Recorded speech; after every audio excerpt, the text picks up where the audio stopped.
nouveau format de SUV chez Alfa Romeo. Après le Stelvio et le Tonale, la marque italienne lance cette année un format plus compact, le Junior. Alors un modèle qui a connu un début de carrière un peu particulier. En avril dernier, Alfa Romeo le dévoile sous le nom de Milano. Sauf que le gouvernement italien n'a pas vraiment apprécié que le nom de la ville de Lombardie qui a vu naître Alfa Romeo soit donné à un modèle produit en Pologne. Marche arrière très rapide de la marque du groupe Stellantis qui a donc changé le nom de ce modèle en réaction en l'appelant donc Junior. Un modèle qui marque aussi une nouvelle étape dans l'électrification d'Alfa Romeo. Après le Tonale qui avait été son premier modèle hybride rechargeable, ce Junior, il est proposé pour la première fois en version Electrica, donc la première Alfa Romeo zéro émission. Ce nom de Junior lui va plutôt bien avec cette longueur de 4,17 m. On est ici sur un cousin en fait des Jeep Avenger, un peu plus petit, et du Peugeot 2008 qui lui culmine à 4,30 m, donc un peu plus grand. Ce Junior, il adopte un design qui se veut plutôt sportif. Déjà, il a une silhouette assez basse, 1,50 m seulement, ce qui en fait un véhicule finalement plus bas potentiellement que certaines citadines. On retrouve également des jantes de 20 pouces au design purement Alfa Romeo et exclusive sur notre version Veloce, la plus puissante de cette gamme électrique. A noter, car c'est assez rare, on a finalement une calandre au choix. Sur notre modèle d'essai, on a la version assez moderne du Biccione, donc le serpent en italien qui est repris sur le logo d'Alfa Romeo. Mais on peut aussi avoir une calandre avec un design plus rétro et le nom de la marque écrit en toutes lettres. Un Biccione qu'on retrouve aussi au niveau de la custode arrière, de quoi consoler les fans d'Alfa Romeo de la disparition d'une caractéristique célèbre des modèles de la marque italienne, la fin de la plaque d'immatriculation décalée sur la gauche à l'avant. Entre parenthèses, une conséquence de la réglementation européenne qui préconise désormais une plaque au centre car ce serait moins dangereux en cas de collision avec un piéton. On retrouve également une signature lumineuse modernisée à l'avant comme à l'arrière. Un arrière qui est en quelque sorte tronqué et qui peut rappeler une Ford Mustang Mach-E ou encore un Kia EV6 mais qui en fait fait référence à d'anciens modèles d'Alfa Romeo.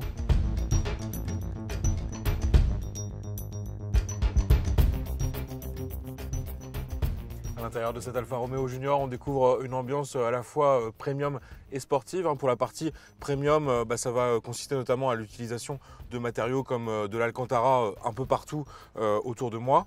Donc au niveau du volant par exemple, de la portière ou de la console centrale qui est plutôt joliment habillée comme ceci. Alors certes, on va retrouver l'utilisation de plastique dur un peu partout dans cet habitacle et également la réutilisation de composants qu'on retrouve chez d'autres marques du groupe Stellantis comme DS ou Peugeot. Mais ça, c'est plutôt logique. C'est juste un peu dommage par rapport au souci du détail qui a été donné à cet intérieur. On retrouve notamment pas mal du petit serpent Alfa Romeo caché un petit peu partout dans cet habitacle, sur les bus de ventilation ou au niveau du chargeur à induction. Même chose pour l'écran des compteurs qui a cet entourage rond, donc typique Alfa Romeo, mais la double casquette au-dessus de ces compteurs, elle aurait pu bénéficier d'un traitement un petit peu plus qualitatif. Pour la partie sport, dans notre modèle d'essai, donc le Junior Veloce, on dispose de sièges baquets qui apportent vraiment à la fois du confort mais également un très bon maintien et ça sera important sur de la conduite sportive. Je vous parlais des écrans, on dispose d'un écran des compteurs au format 10 pouces et même chose pour l'écran tactile au centre. Alors, il est positionné juste en dessous des aérateurs, peut-être un peu trop bas, ce qui oblige de détourner son regard de la route quand on va consulter par exemple les informations du GPS.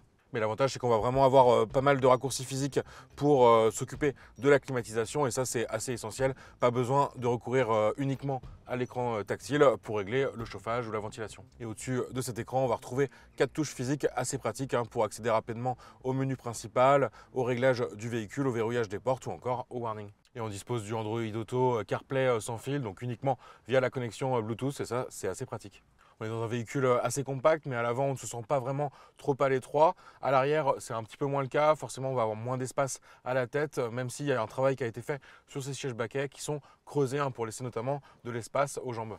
Et ces passagers à l'arrière ne disposent malheureusement que d'un seul port USB type C. Pas non plus de rangement dans les portes ou bien sûr, comme on est sur des sièges baquets, pas d'aumônière.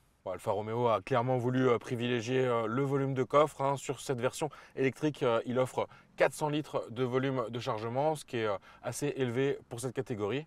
Et c'est 15 litres de moins que sur les versions hybrides de ce Junior. Et sous le capot à l'avant, on retrouve un mini frunk, en fait un espace de rangement qui va permettre de loger un câble de recharge. On a très envie de voir ce que donne ce Junior Veloce sur la route. C'est parti!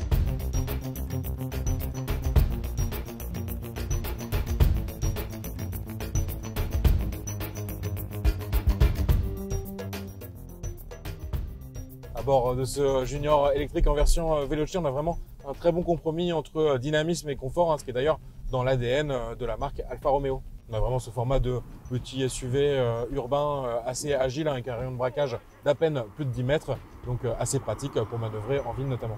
Comme on est sur une voiture électrique, ce qui est important bien sûr, c'est la batterie. Ici, elle fait 54 kWh, donc en fait c'est la même que sur la version avec le moteur 156 chevaux. Sauf qu'ici, sous la pédale, on dispose de 280 chevaux grâce au nouveau moteur électrique de Stellantis. Et on a également un couple qui passe de 260 à 345 Nm. Donc concrètement, en termes de performance, ça se traduit par un 0 à 100 km/h qui a passé de 9 secondes à 6 seulement. Et sur la vitesse maximale, on passe d'un bridage de 150 km/h à 200 km/h sur cette version Veloce. En fait, sur cette version Veloce, les équipes techniques d'Alfa Romeo ont vraiment cherché à développer ce comportement dynamique avec des adaptations assez marquées. On a par exemple pour la première fois un différentiel à glissement limité sur une voiture électrique. On va également retrouver des barres anti-roulis renforcées à l'avant ou encore des suspensions abaissées de 25 mm. Bref, tout ça pour améliorer le comportement du véhicule dans des comportement assez sportif. Alors ça ne convaincra peut-être pas les alphistes les plus adeptes des motorisations thermiques, mais pour l'anecdote, vous l'entendez peut-être d'ailleurs dans mon micro, Alfa Romeo accompagne les accélérations de ce véhicule par un petit bruit qui peut rappeler justement un moteur thermique. Alfa Romeo insiste aussi sur le fait que ce Junior, c'est un des plus légers des SUV de segment B, avec un poids qui se limite à un peu plus d'1,6 tonne sur notre version Veloce. Ça, pour se rendre compte, c'est environ 250 kg de plus qu'une version hybride. Un surpoids qui est largement compensé par l'augmentation de la puissance de 136 chevaux en hybride à 280 chevaux sur notre version Veloce.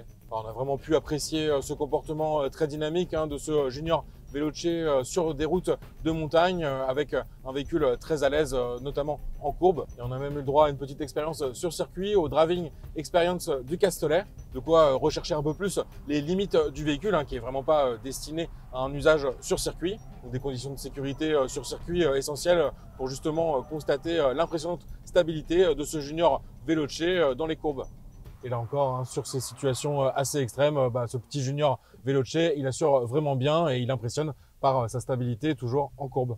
Ça reste assez sympa de proposer finalement un comportement aussi dynamique sur une voiture électrique qui certes en général accélère très fort, mais a plus de mal, on va dire, sur les conditions de circuit et notamment sur les virages.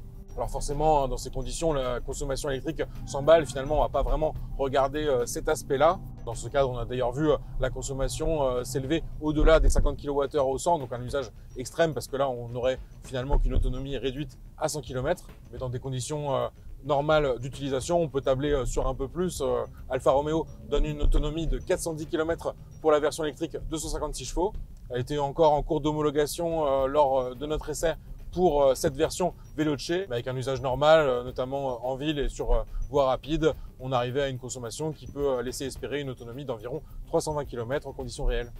On retrouve d'ailleurs 3 modes de conduite sur ce Junior, avec un mode dynamique qu'on a bien sûr utilisé sur circuit et en conduite dynamique. Un mode natural qui finalement correspond à un mode normal et un mode Advanced Efficiency qui correspond à un mode Eco. À noter qu'en mode dynamique, la pédale de frein ne va pas recourir au freinage régénératif. Alors pourquoi ? Justement pour pas fausser la sensation lors de l'appui, où des fois c'est le véhicule qui arbitre entre l'utilisation du freinage régénératif, donc la récupération d'énergie pour apporter de l'autonomie à la batterie lorsqu'on décélère. Par contre, ce freinage régénératif, il va être boosté un peu à la manière du mode B qu'on peut aussi activer par ailleurs. Et là, c'est vraiment lorsqu'on relâche la pédale d'accélérateur qu'on va avoir un effet un peu frein moteur qui est vraiment agréable en conduite dynamique. Et ça, c'est vraiment agréable dans une situation de conduite où on recherche uniquement la performance. Côté recharge, on dispose d'un chargeur embarqué de 6 kW et 11 kW en option, donc pour une recharge à domicile ou sur une borne de recharge lente. Et en charge rapide, en courant continu, on dispose de 100 kW de puissance, de quoi passer de 10 à 80% en à peu près 30 minutes. Nous arrivons à la fin de cet essai et cet Alfa Romeo Junior se révèle finalement assez attachant, en particulier dans cette version électrique et notamment Veloce. Un véhicule avec sa propre personnalité, ce qui lui permet à la fois de se distinguer de ses cousins du groupe Stellantis, mais également des nombreux concurrents sur ce segment des SUV urbains. Côté tarif, le Junior hybride, donc 136 chevaux, il démarre à 29 500 €. Sur l'électrique 158 chevaux, on est sur un prix de départ à 38 500 € et sur notre version d'essai, donc Veloce 280 chevaux, qui dispose par exemple des sièges baquets en option, et donc on arrive à un montant final de 53 100 € qui redescendra à 49 100 € en déduisant le bonus écologique de 4 000 €. Et à noter que pour avoir cette version Veloce, il n'y a que 900 € à rajouter par rapport à la finition précédente, sport. Donc un coût assez limité finalement pour bénéficier d'un gain de puissance et de dynamisme non négligeable.